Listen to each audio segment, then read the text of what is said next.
first thing to say, I guess, is that change can be initiated at any level in Abertay. We absolutely encourage it. Any member of staff at any location, whether it's a chance conversation in the corridor with me or with anyone else, it can happen that way. I could have an idea and call some people to bounce it off on into my office.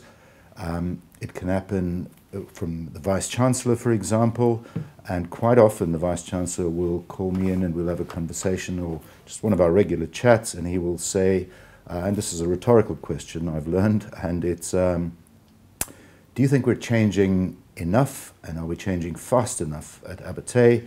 And just before I can say, well, perhaps we should take stock, he'll say, no, I think we need to do X, Y, and Z, and then we're off again. But we don't just change for the sake of change. It needs to make a positive, it needs to have a positive effect on the lives of our students and staff and have some real impact.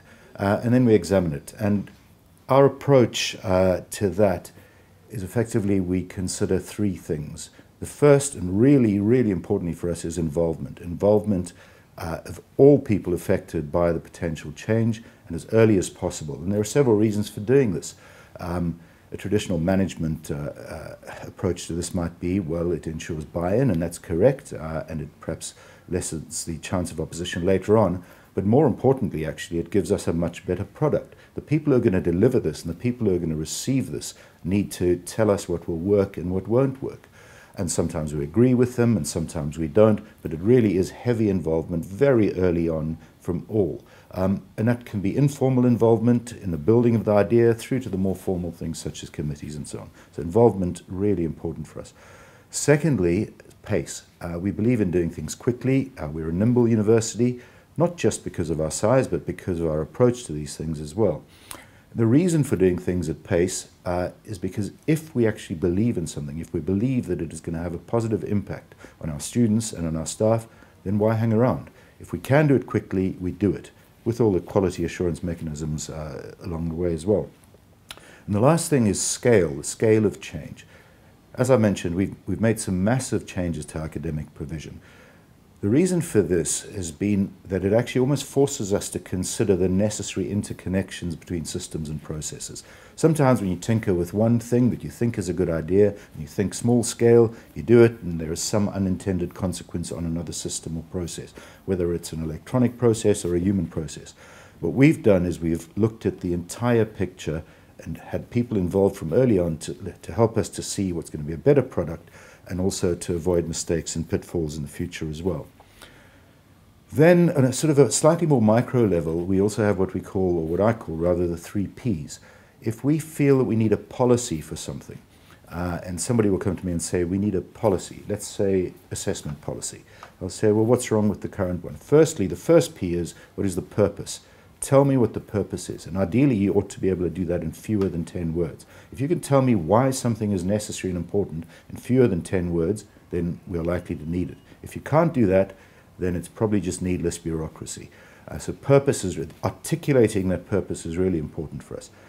From purpose, we move to what is possibly the most important element here, and that is principles. We're a values-based organization. We believe in our principles, and in order to believe in them, we need to share them and articulate them. So we then set out, and again, for no particularly good reason other than we don't want too many, I say to someone, okay, let's sit and work on what the principles will be, and I only want 10 maximum, ideally fewer than 10 principles. An example might be we needed a new assessment policy for very good reason.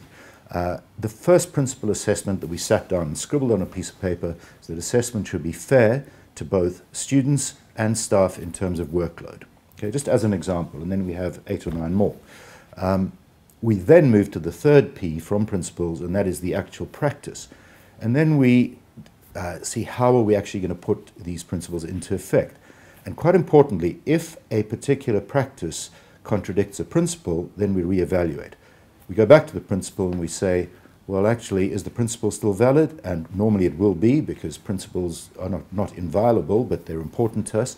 And that means we have to change the practice. Very importantly for us, this is a university, and what that means is that people disagree, and that is absolutely fantastic. We encourage disagreement, we encourage debate, And that gives us a better product at the end, all along the way, again, formally, informally, through committee structures or just chats.